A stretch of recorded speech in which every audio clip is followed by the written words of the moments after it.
Usai pariwara berikut ini kita simak Muktamar Nasional Pembina Iman Tauhid Islam di Pontianak, Kalimantan Barat. Informasinya akan hadir sesaat lagi.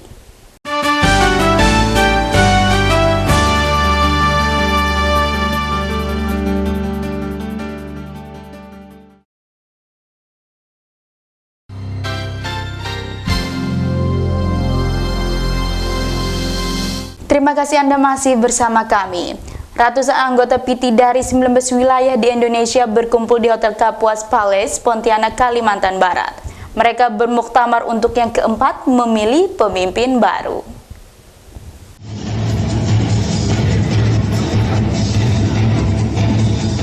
Inilah kemeriahan Muktamar Nasional keempat Pembina Iman dan Tauhid Islam yang diiringi dengan hiburan tarian khas Kalimantan Barat.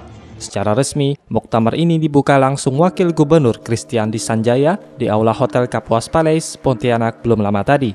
Sedikitnya 19 provinsi yang mewakili wilayah masing-masing hadir dalam kegiatan ini yang totalnya diikuti ratusan Muslim Tionghoa dari seluruh Indonesia. Abdul Karim, Sekretaris Dirjen Pembina Masyarakat Islam Kementerian Agama Pusat, saat mewakili Menteri Agama, menyambut baik muktamar kali ini. Dia mengatakan kehadiran PITI terbilang penting di Indonesia sebagai wadah pembinaan warga Muslim Tionghoa. Selain itu, para anggotanya juga telah terlibat dalam pembangunan nasional, baik di bidang ekonomi dan pendidikan.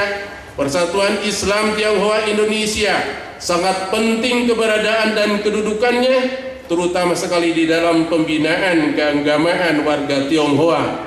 Sesuai dengan tema kegiatan muktamar tahun ini, PITI ada untuk bangsa dan negara. Sementara itu, Wakil Gubernur Kalimantan Barat Kristiandi Sanjaya mengaku bangga muktamar ini diselenggarakan di daerahnya sebagai bukti kemajemukan warganya yang tetap berjalan selaras. Selain itu, ia tegaskan pembangunan iman adalah tugas utama yang pihaknya laksanakan karena jika sudah terbentuk karakter yang bagus, visi selanjutnya bisa terpenuhi dengan mudah. Kalimantan Barat sudah kita bisa terwujud masyarakat yang beriman sesuai dengan iman dan kepercayaan dianutnya, maka visi-visi berikutnya kita akan percaya lebih mudah untuk kita capai. Dalam muktamar ini, para peserta akan membahas lagi perubahan anggaran dasar dan anggaran rumah tangga organisasi, serta memilih kembali ketua baru mereka untuk 5 tahun ke depan. Ahmad Mahfur, Pancara TV.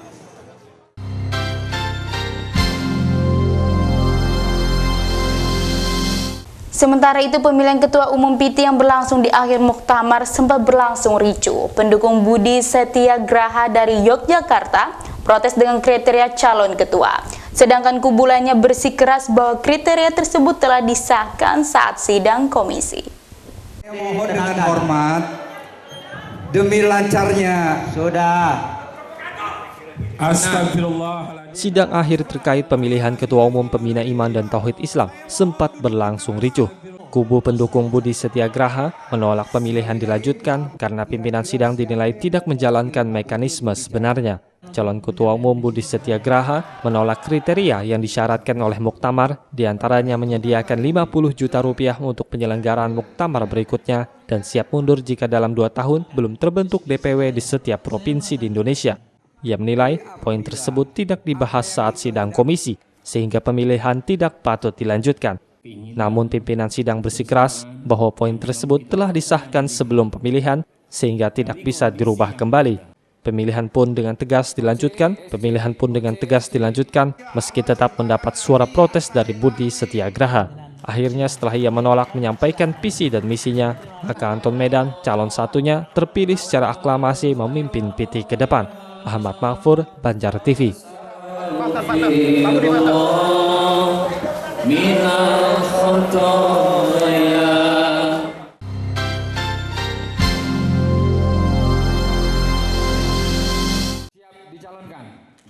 Sementara itu, meski Budi Setiagraha, mantan Sekjen PITI Pusat, gagal menjadi ketua umum saat pemilihan, ia mengaku tidak kecewa atas putusan tersebut. Ia mengatakan tidak mempunyai keinginan untuk menyalonkan diri. Namun karena didorong oleh suara dari 3 wilayah, ia bersiap mengambil kepercayaan tersebut. Sedangkan protes keras yang sempat ia layangkan tidak lain dimaksudkan sebagai pembelajaran organisasi bagi rekan-rekannya sesama mualaf. karena pengalaman di bidang satu ini dinilainya belum banyak dimiliki oleh Muslim Tionghoa. Harapannya PT ke depan mengelola organisasi secara baik. Sebab kita sadari saudara kita mu'alaf ini sangat tidak berpengalaman di dalam organisasi. Ia juga mengharapkan para pemuda bisa tampil ke permukaan agar nantinya mampu membawa PT berikutnya. Selain itu, ketua umum yang baru diharapkan pula menjadi figur yang baik dan membangun kinerja yang efektif sehingga nantinya semakin banyak menarik minat warga Tionghoa untuk memeluk ajaran Islam. Ahmad Mahfur, Banjar TV.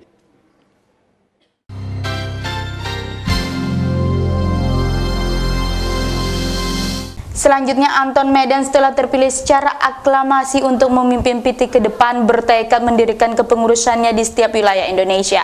Bahkan ia berencana membangun kerjasama dengan Republik Cina untuk bidang ekonomi, pendidikan, dan keagamaan. Setidaknya wacana tersebut disampaikan Anton Medan saat pidato penutupan muktamar di Aula 2 Hotel Kapuas Palace, Pontianak, Kalimantan Barat belum lama tadi.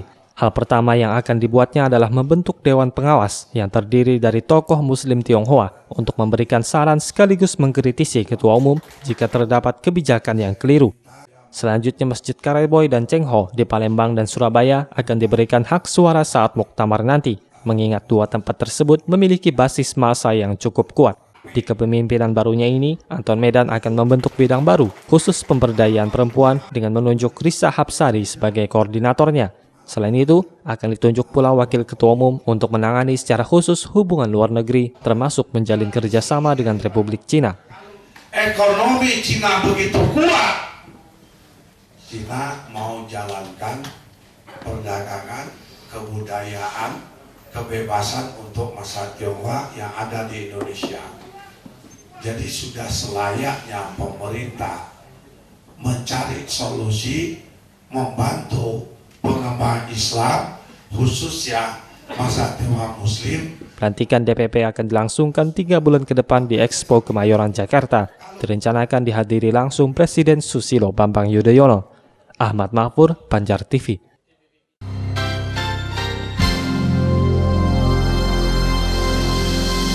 Sementara itu, salah satu rencana PT di kepemimpinan baru adalah merotasi para mubalik-mubalik mereka antar wilayah. Para ustadz tersebut disiapkan mengisi peringatan Hari Besar Islam. Kepemimpinan baru Pembina Iman dan Tauhid Islam yang ditangani Anton Medan akan melaksanakan kegiatan baru pula, yakni merotasi para mubalik dan mubaligah mereka antar wilayah. Direncanakan para ustadz dan ustazah tersebut akan mengisi setiap peringatan Hari Besar Islam di berbagai daerah setiap tahunnya. Untuk mengorganisir semuanya tersebut, mantan Ketua DPW Kalimantan Barat, Amin Andika, bersedia mengkoordinirnya dan mengelak menjadi bendahara umum setelah sebelumnya sempat ditunjuk oleh Ketua Pusat. Karena itu sesuai dengan tema kita, PT ada untuk bangsa dan negara. Saya ingin berbuat, walaupun saya bukan Ustadz, tapi bagaimana membawa satu ceramah itu saya lebih bahagia. Amin juga tegaskan, PT bukanlah organisasi politik, namun sifatnya hanya takwa dan sosial yang diharapkannya bisa bermanfaat bagi umat Islam di Indonesia. Ahmad Mahfur, Banjar TV.